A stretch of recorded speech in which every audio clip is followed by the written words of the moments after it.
Muy bien, muchas gracias por venir. Mi nombre es Carlos Morales, soy médico hace ya bastantes años. He trabajado en el modelo de la medicina convencional durante un tiempo, de hecho ahora estoy parcialmente trabajando en ello. Los últimos 15 años estuve dedicado prácticamente a mi consulta privada. Ahora estoy compaginando porque la vida da muchas vueltas. Y así es, estoy recién llegado a Donosti. Llevo unos 6 meses viviendo aquí. Soy colombiano,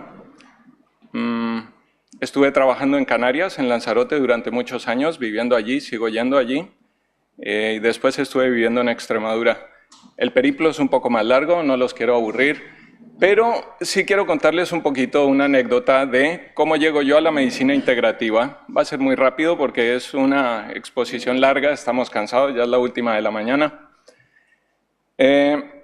Siendo médico, estando felizmente casado y teniendo un trabajo que si bien era dentro de la seguridad social, en mi Colombia natal surgió un modelo de competencias entre el Estado y empresas privadas. Y yo trabajaba para la seguridad social, pero dentro de una empresa privada.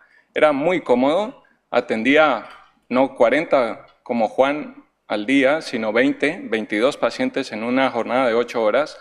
Era un privilegio en ese momento. Sin embargo, algo faltaba.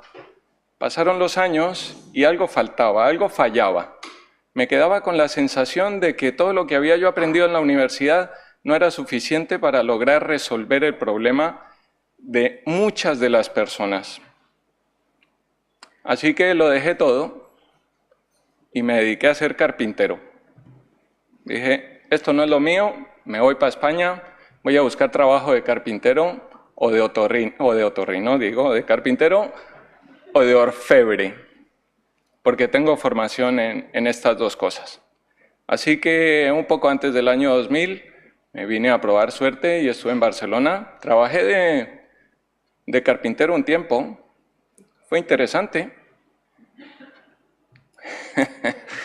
pero la cabeza empezó a dar vueltas y algo seguía tirando por ahí dentro. Total, retomé el camino de la medicina, pero ya entendí que el problema no era lo que me habían enseñado en la universidad, sino la manera como tenemos que estar aplicando ese tipo de conocimientos.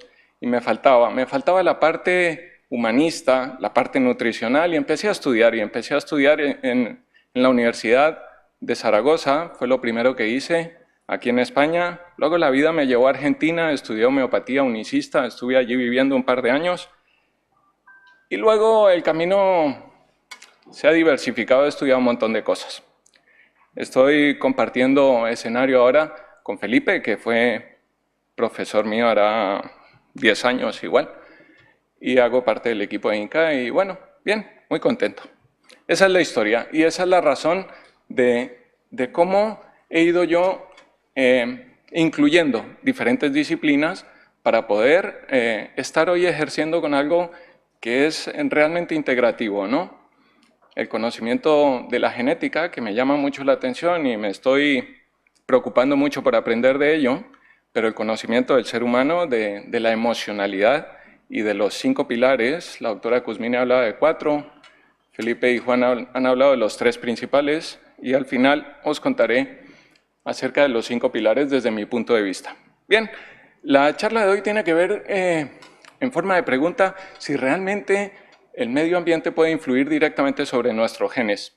Ahí la respuesta es evidente, puedo decir sí y terminar la charla. Pero bueno, sí y por qué. Vamos allá.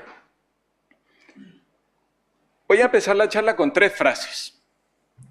Son 3 frases que tienen ya unos añitos. La salud humana es el reflejo de la salud de la tierra. El veneno está en la dosis y parte de la curación está en la voluntad de sanar.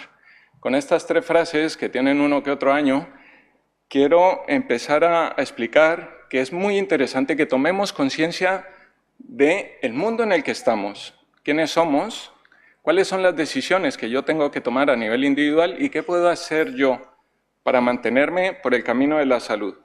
Bien, algunos datos y algunas estadísticas un poco de esas pesadas, pero es que para poder hablar de genética tenemos que hablar un poquito de conceptos. No voy a dar una charla técnica, lo siento si hay profesionales que esperan cosas muy técnicas, voy a hablar con un lenguaje para que me entiendan todas las personas. En el 63, y Severo Ochoa estaba por ahí detrás de esto, ya se descifró el código genético, es decir, la manera de cómo nuestros genes van armando la estructura del ADN, la manera, el código de cómo se hace. Ya en el 63 se hizo, en el 16, en 2016, ya se completó la secuencia del genoma. Sin embargo, a pesar de que se conocía el genoma, ya lo nombró Felipe, al principio pensábamos que ya estaba todo resuelto, pero resulta que no, conocemos el genoma arriba abajo, al comienzo se le decía ADN basura, imagínate el nombre, ADN basura, a más o menos el 80% de algo que no se conocía. Se conocían los genes, pero no se conocía la interacción de ese 80%. Esas cifras cambian, lo pongo aquí entre el 10 y el 25 como ADN funcional porque ha ido cambiando con el tiempo, lo mismo que los conceptos, pero lo interesante es la siguiente cosa. Si bien cada una de nuestras células del organismo tiene exactamente el mismo genoma, ¿por qué una se convierte en una célula del hígado? ¿Por qué otra en una de la retina? ¿Por qué otra almacena grasa? Si todas tienen exactamente el mismo código genético. ¿Qué pasa ahí? Eso es interesante. Sigo con definiciones. El ADN es esa cadena de doble hélice que permite almacenamiento de información a largo plazo. Lo interesante de ese ADN es que la información se puede almacenar a largo plazo y de manera bastante fiable. Los errores genéticos son muy pocos, es muy fiable y se produce a razón de miles de pares de lo que os voy a contar más adelante por segundo. Cuando estamos construyendo ADN se hace muy rápido, muy rápido. Tenemos alrededor de 3.200 millones de pares de bases, esas que os voy a contar más adelante con un gráfico. Y le llamamos gen a una pequeña partecita de ese ADN que almacena una información en concreto. Al principio se pensaba que teníamos alrededor de 30.000 genes, luego bajaron las cifras a 25.000. Hoy en día se está hablando de alrededor de 21.000, pero dentro de 10 años daremos otra charla y no sé si el número de genes serán más o serán menos. Son cosas que van cambiando con el tiempo. Lo que sí tenemos muy claro es que tenemos 23 pares de cromosomas y los llamados sexuales, el XX nos da las características femeninas y el XY las masculinas. Bien, esta gráfica interesante es porque quiero contar que estas son las bases nucleótidas de las que hay 3.200 millones y se fabrican muy rápidamente. El ADN se va enrollando a partir de esto que se llaman histonas y se forman nucleosomas para estar todas muy compactaditas. Se dice que una tira de ADN puede medir alrededor de 2 metros, 2 metros metidos en un punto ínfimo. Se enrollan de tal forma que lo interesante de esto es qué parte está expuesta y qué parte está muy metida. De eso depende también, entre otras cosas, que un gen se exprese o no se exprese, de la posición que logra en ese entramado. Eso es interesante. Más o menos, esta es una representación gráfica de cómo se van enrollando. Aquí tenemos 4 nucleosomas, 2 arriba, 2 abajo, y una representación gráfica de lo que es un nucleosoma. Vueltas, sobre vueltita, todo bastante bien organizado, porque hay que meter mucha cantidad en muy poco espacio.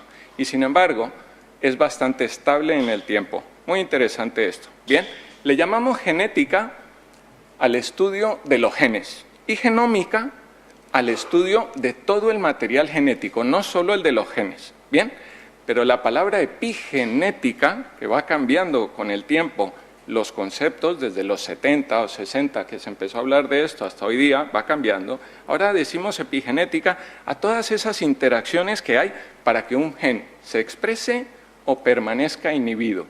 Y epigenómica no solamente a la parte de ese gen, sino a todo el conjunto del material genético para que logre expresarse o mantenerse inhibido. Más interesante es que a pesar de todos estos conceptos, el material genético no cambia. Bien, nosotros teniendo los genes desde chiquinines hasta que morimos, sean los mismos, lo que sí cambia es que el gen se exprese o no se exprese, se mantenga inhibido, pero el material genético no cambia. Bien, es como si el gen o la genética fuera el hardware, pero el epigenoma es el software. Eso es, así lo entendemos quizás más fácil. Hablamos de cambios que son reversibles y, vuelvo e insisto, no son alteraciones del material genético en sí. Bien, la nutrigenética es la ciencia que nos dice si te conviene o no consumir determinado alimento. Un ejemplo claro, es que soy celíaco. Si alguien es celíaco, es que su material genético, el que porta, no es capaz de utilizar adecuadamente una parte proteica de ciertos cereales llamada gluten. Entonces, ahí ya tengo yo un problema con mis genes. No puedo comer gluten. Eso tiene que ver con la nutrigenética. La nutrigenómica va al contrario. Si yo como o dejo de comer tal alimento, ¿cómo influye esa alimentación para que el gen se exprese o no se exprese? Yo creo que ya de conceptos estamos, pero esta foto es muy interesante. Es de un hombre español, el doctor Manel Steller, que dice que los genes tienen interruptores, se expresan o no se expresan, y aquí, según cierto tipo de impacto, vemos su manifestación o su inhibición. Muy interesante esta diapositiva. Y el concepto de medicina ambiental es realmente nuevo dentro de la medicina convencional. Es aquella rama de la medicina que se especializa en la relación del medio ambiente con la salud, diagnostica y trata enfermedades causadas por el medio ambiente en el que vivimos. Estoy hablando con definiciones bastante de ir por casa, ¿eh? Las definiciones técnicas pueden ser un poco más complejas, pero lo que se propone con esta charla es simplemente tratar de llevar este conocimiento a un lenguaje que sea fácilmente entendible. Bien, la primera frase de la que yo hablaba al comenzar es: la salud humana es el reflejo de la salud de la Tierra. Heráclito, que vivió ya hace una serie de años, más o menos 2500, entre otras cosas, hablaba de esto. ¿Y por qué traigo esta frase? Lo dijo Felipe en la primera conferencia esta mañana. Si nosotros estamos metidos en este medio ambiente que está cambiando dramáticamente, nuestra salud será reflejo de eso y eso de la nuestra. La medicina ambiental, como os contaba, es bastante nueva. Sin embargo, esos conceptos ya tienen alrededor de 2500 años. Pero hay que darle contexto. Felipe también hablaba de la superespecialización de la medicina actual. Y yo retomo ese concepto para decir que hace 2500 o 3500 años entendíamos al ser humano en su totalidad.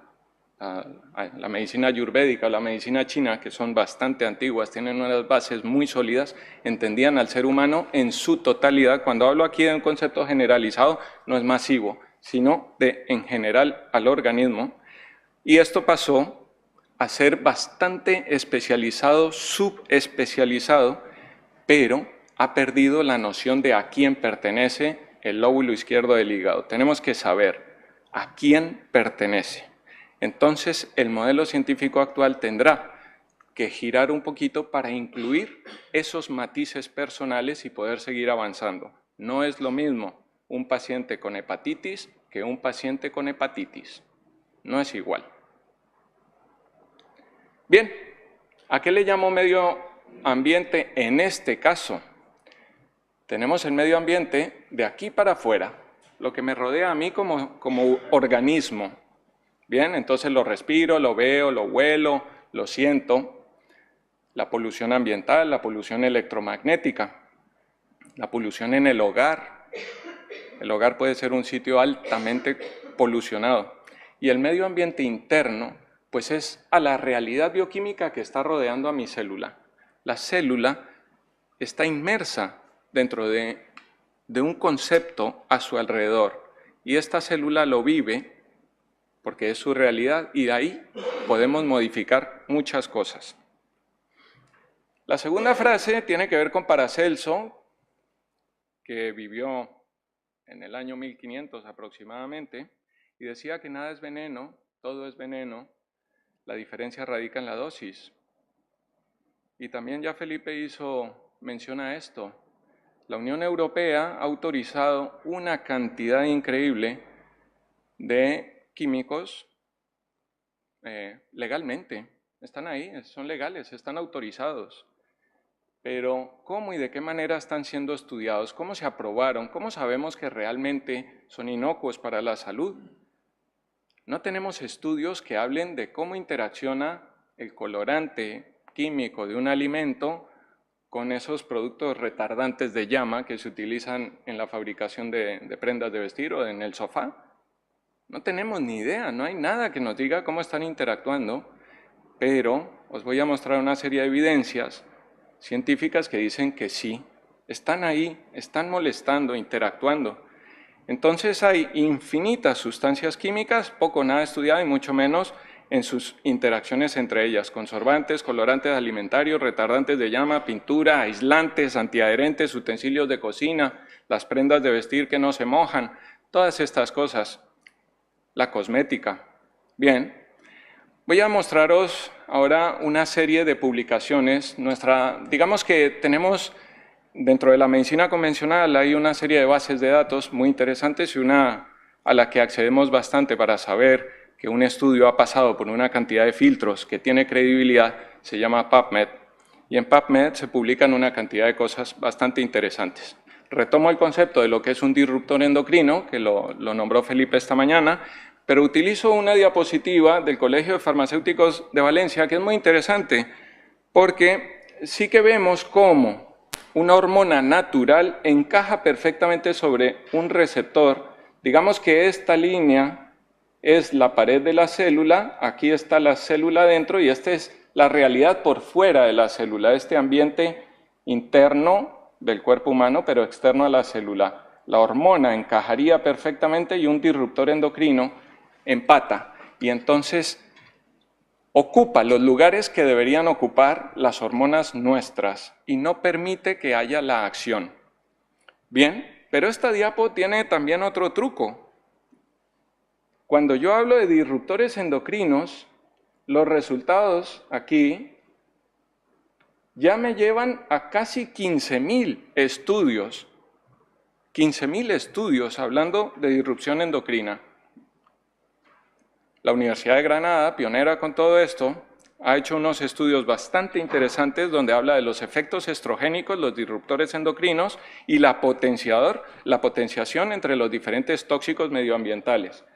Esto en el año 2017, y en el anterior era anterior y en el 2017 hace una actualización de dicho estudio hablando ya de esas interacciones tóxicas entre todos estos disruptores endocrinos.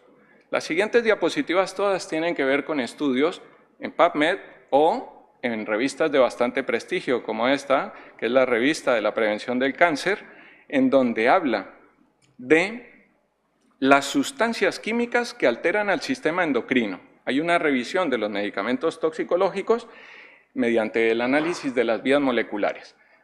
¿Por qué traigo yo esta información? Porque está siendo estudiada, está siendo publicada, es relevante, es reciente. Bueno, esta ya tiene algunos añitos, es del 2015, pero no son tan viejas. Y esta, en concreto, ha sido citada muchas veces por otros estudios como referencia. Es una publicación muy poderosa.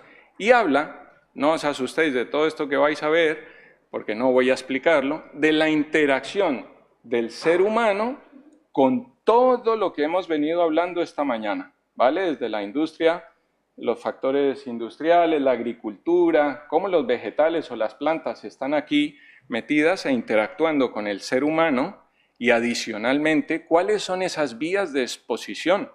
Desde la inhalatoria, la transplacentaria, la leche materna, Todo está bastante bien estudiado en este estudio y habla de cómo un disruptor endocrino puede permanecer en nuestro cuerpo a través de las diferentes maduraciones celulares y quedarse allí. Como decía Felipe, la mayoría de tóxicos son lipófilos, les encanta la grasa. ¿Y cuáles son las partes grasas de nuestro cuerpo? El cerebro, los órganos internos, las glándulas, almacenan bastante grasita, luego por allí se convierten en órganos diana de todos los disruptores endocrinos. Y luego siguen hablando, bisfenol A. Oye, no, es que el bisfenol A puede causar desórdenes genéticos y hay una cantidad de explicaciones. Siglas que no vienen al caso, se hablarán cuando estemos hablando de bioquímica, pero en este momento no. Pero también los ftalatos, que también los nombró Felipe, están relacionados con desórdenes metabólicos, enfermedades inflamatorias y desórdenes genéticos. Ellos lo están hablando. Lo mismo es un poquito menos conocido, el nonilfenol, pero tiene que ver con la industria del plástico. Todas relacionadas con esto. Y hay otro estudio del 2017 donde ya nos dice que el ADN se ve afectado y la metilación de ese ADN se ve inducida por el glifosato. El glifosato es el pesticida más utilizado en la actualidad, se llama Roundup, pertenece a una compañía farmacéutica, muy interesante, pero está causando alteraciones a nivel genético, a nivel del ADN. Cada vez que comemos una lechuga estamos tomando un poquito de glifosato. Entonces, hay que pensar un poco más en serio en eso de tratar de consumir ecológico. Realmente vale la pena. Y los estudios siguen. Exposición temprana a metales pesados y su relación con la obesidad. Porque algunas veces cuando nos metemos en los temas como médicos o terapeutas, pensamos que los metales pesados están básicamente relacionados con desórdenes comportamentales, con Alzheimer, pero no, también están relacionados con la obesidad. Bien, y en el que habla que los genes del autismo son objetivos selectivos de los contaminantes ambientales que incluyen pesticidas, metales pesados, bisfenol, ftalatos y muchos otros, en alimentos, cosméticos y productos para el hogar. Genes y autismo. Ahora estamos llegando a la parte de arriba de la montaña rusa. Paracetamol, amoxicilina y glifosato. Mezcla explosiva relacionada con la epidemia de autismo en Estados Unidos. Interesante la fecha de este estudio, febrero del 18. El paracetamol es bastante utilizado en las mujeres en embarazo por su inocuidad. Parece ser que no. Ahora, no significa que no haya que tomar paracetamol, ni mucho menos, o amoxicilina. Por favor, que el mensaje no quede errado. Cuando es indispensable, hay que tomarlo. Pero cuando es indispensable, algunas personas piensan, porque se ha extendido el mito, de que el paracetamol no tiene ningún tipo de efecto secundario.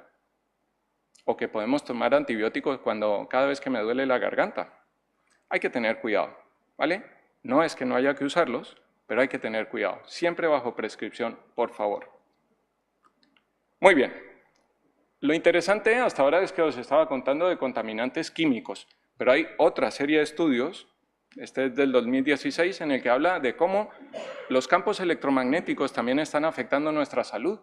La lista de efectos de este estudio, que lo estuve leyendo completo el estudio, era interminable. Los campos electromagnéticos están relacionados con la depresión, con el insomnio, con la falta de memoria, con irritabilidad. Bueno, es interminable la cantidad de efectos secundarios. No significa que ahora nos vayamos a vivir a una caverna. No. Vamos a usar la tecnología como hoy. Imposible tener esta conferencia hoy sin tecnología, pero hay que usarla de manera responsable. Allá va el cuento. Pero basta ya de evidencias negativas. Os puedo machacar 3 horas convenciendo que las dificultades que tiene nuestro organismo cada vez son mayores, pero vamos a tratar de ver con pequeñas cosas qué podemos ir haciendo para que todas estas agresiones un poco más medibles o un poco menos medibles puedan hacer el menor efecto posible sobre nuestra salud y sobre nuestros genes. Bien, antes de empezar a hablar de lo bonito y de lo bueno, que hay bastante para ello, refuerzo varios comentarios. Tenemos una genética desde que nacemos hasta que morimos, está ahí. El hecho de que hagamos o dejemos de hacer cosas puede favorecer que un gen llamado bueno, y lo pongo entre comillas, por ejemplo, que me favorezca los procesos de metilación, de eliminación de tóxicos, se exprese y lo tenga yo allí fuerte, influenciando sobre mi organismo para que yo sea capaz de eliminar todos los tóxicos. Hay otras acciones que yo puedo hacer para que un gen, es que mi abuelo era diabético, mi bisabuelo diabético, mi padre diabético, la tía diabética, entonces yo voy a ser diabético porque lo tengo en la genética, pues que ese gen, si yo lo influyo en mi ambiente externo y en mi ambiente interno, permanezca dormidito, metido en esa maraña del ADN y sea más difícil de que se exprese. ¿Bien? Queda el concepto. De mí depende. Lo más interesante de mi charla de hoy es que tenemos el poder. Depende de nuestros pequeños cambios, de la actitud en la vida, el que esos genes llamados malos se expresen o los buenos permanezcan inhibidos, o al contrario. Bien, por eso parte de la curación está en la voluntad de sanar. Si tú no le pones onda, va a ser más complicado. Este señor era cordobés, por si no lo sabíais.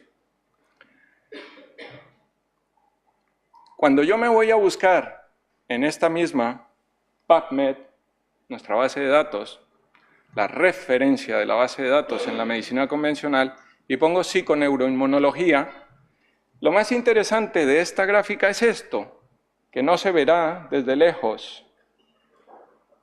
Pero este es el contador a través del tiempo de cuántos estudios se van publicando cada día.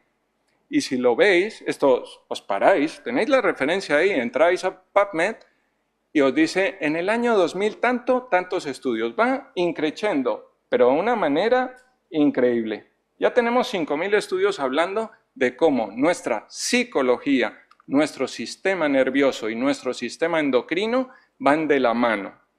¿Bien? Psiconeuroendocrinología. Le podemos poner palabritas en el medio para ir creciendo. Un ejemplo de este estudio es cómo el envejecimiento exitoso y la función cognitiva, lo mismo que el estado socioeconómico, están relacionados con la longitud de los telómeros. Voy a hablar varias veces de la longitud de los telómeros, pero la diapositiva donde está el telómero está más adelante, así que os lo explico. Esa X en la que se enrolla el ADN formando un cromosoma tiene 4 puntas, 2 arriba y 2 abajo. A esos extremos les llamamos telómeros y están relacionados, entre otras cosas, con la longevidad. Cuanto más cortito el telómero, más posibilidades tenemos ya de ir llegando a nuestro fin. Entonces nos interesa, para muchas cosas, ojo, no para todo, para muchas cosas nos interesa tener telómeros largos. Este estudio habla de que si tú vas envejeciendo con alegría y con éxito, según tu éxito, es posible mantener esos telómeros más larguitos. Bien, eso está bien. La meditación mejora el cansancio, el estado general de la salud y alarga los telómeros. Que lo diga un médico diferente, bueno, que lo diga PubMed, llama la atención. Este estudio fue realizado en personal de medicina y de enfermería de un hospital de referencia y se encontró que haciendo técnicas, específicamente algo que se llama Heartfulness Meditation, mejora el bienestar y alarga los telómeros. Entonces, meditemos.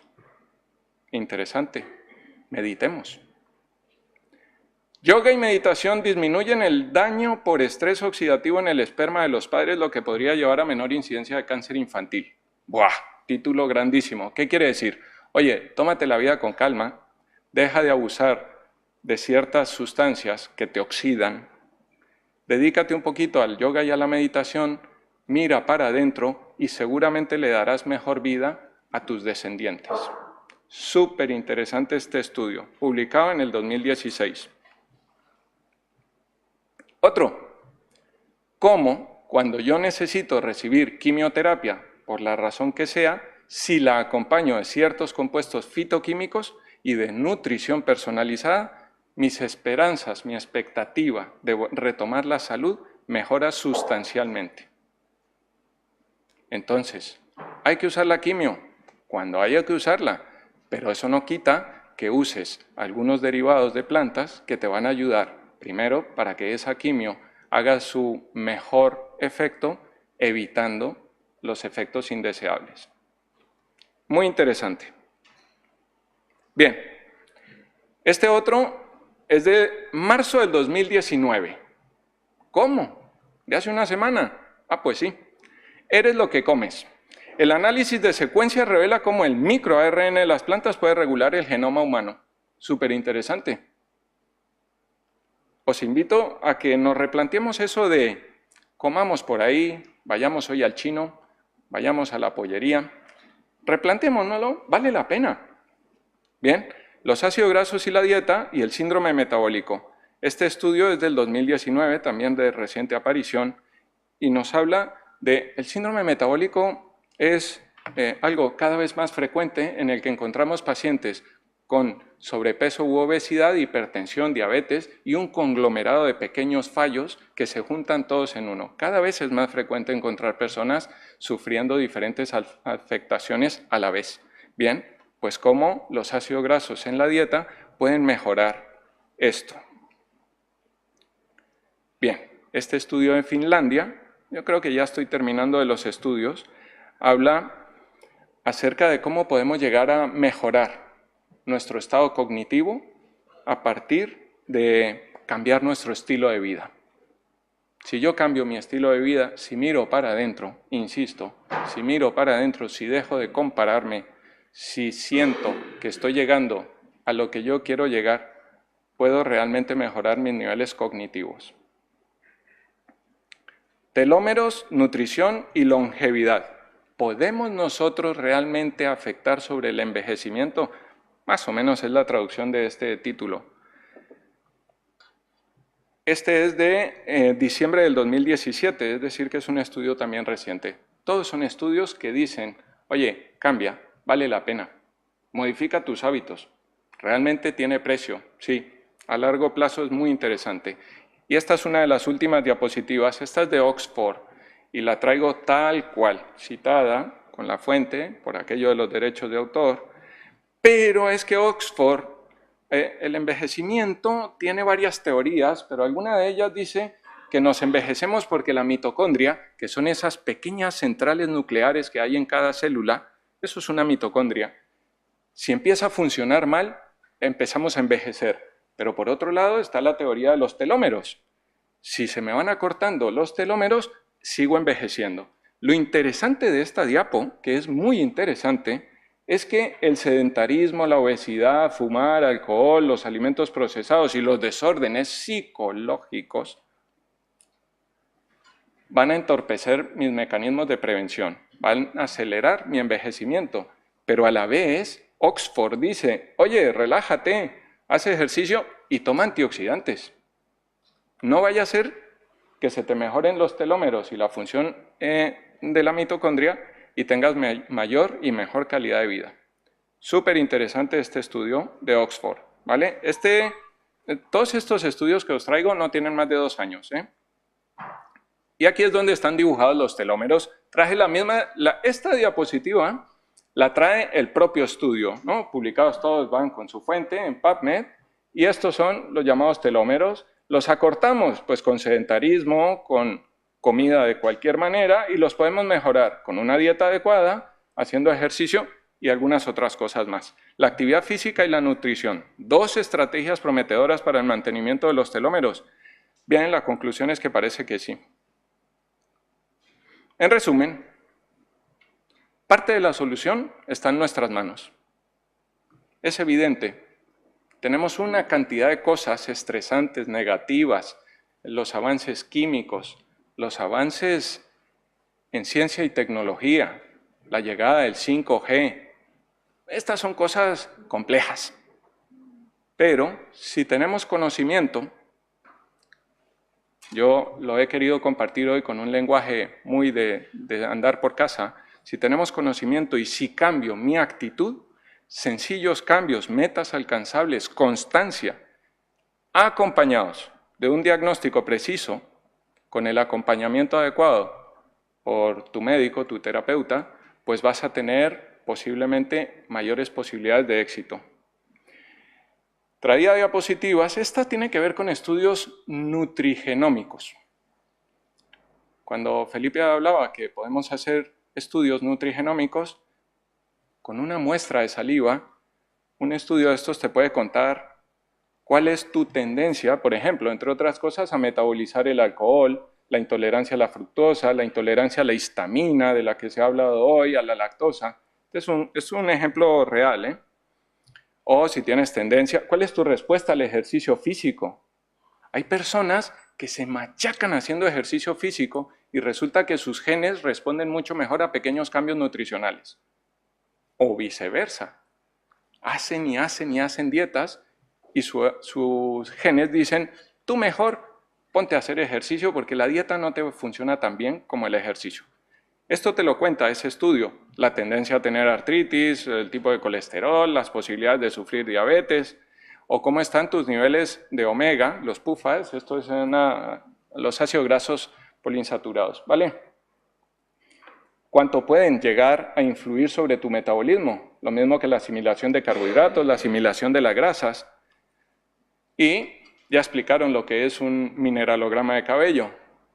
Los tóxicos ambientales se nos almacenan en el cuerpo y pueden afectar a nuestros genes, a la genómica. Nosotros podemos determinarlos con una simple muestra de cabello, se manda a Estados Unidos y nos dicen, oye, mira, mejor cambia ciertas cosas y nosotros tenemos que empezar a hacer acciones terapéuticas concretas para ello. El mineralograma no solamente nos cuenta los tóxicos, ¿no? Porque aquí hay aluminio, antimonio, bario, ¡guau! Esas cosas que suenan horrible, uranio.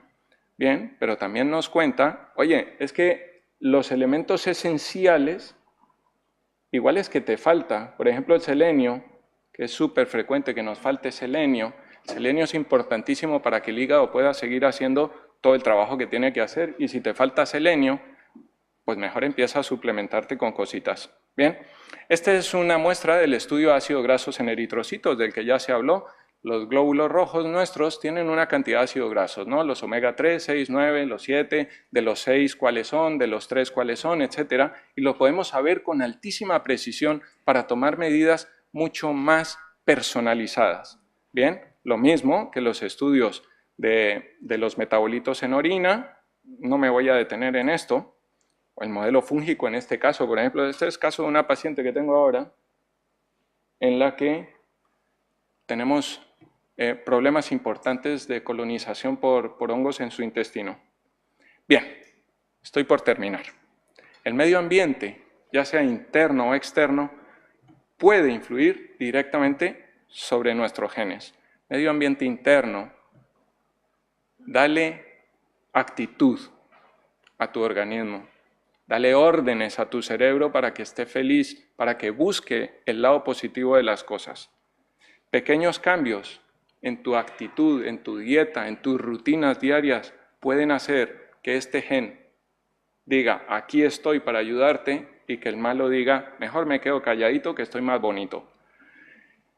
Estos son los 5 pilares que defiendo desde hace varios años. Muy bien, mantente activo y fuerte. No se vale con salir a dar paseos. No se vale. Por lo menos que tu cuerpo sea capaz de hacer esto, ¿eh?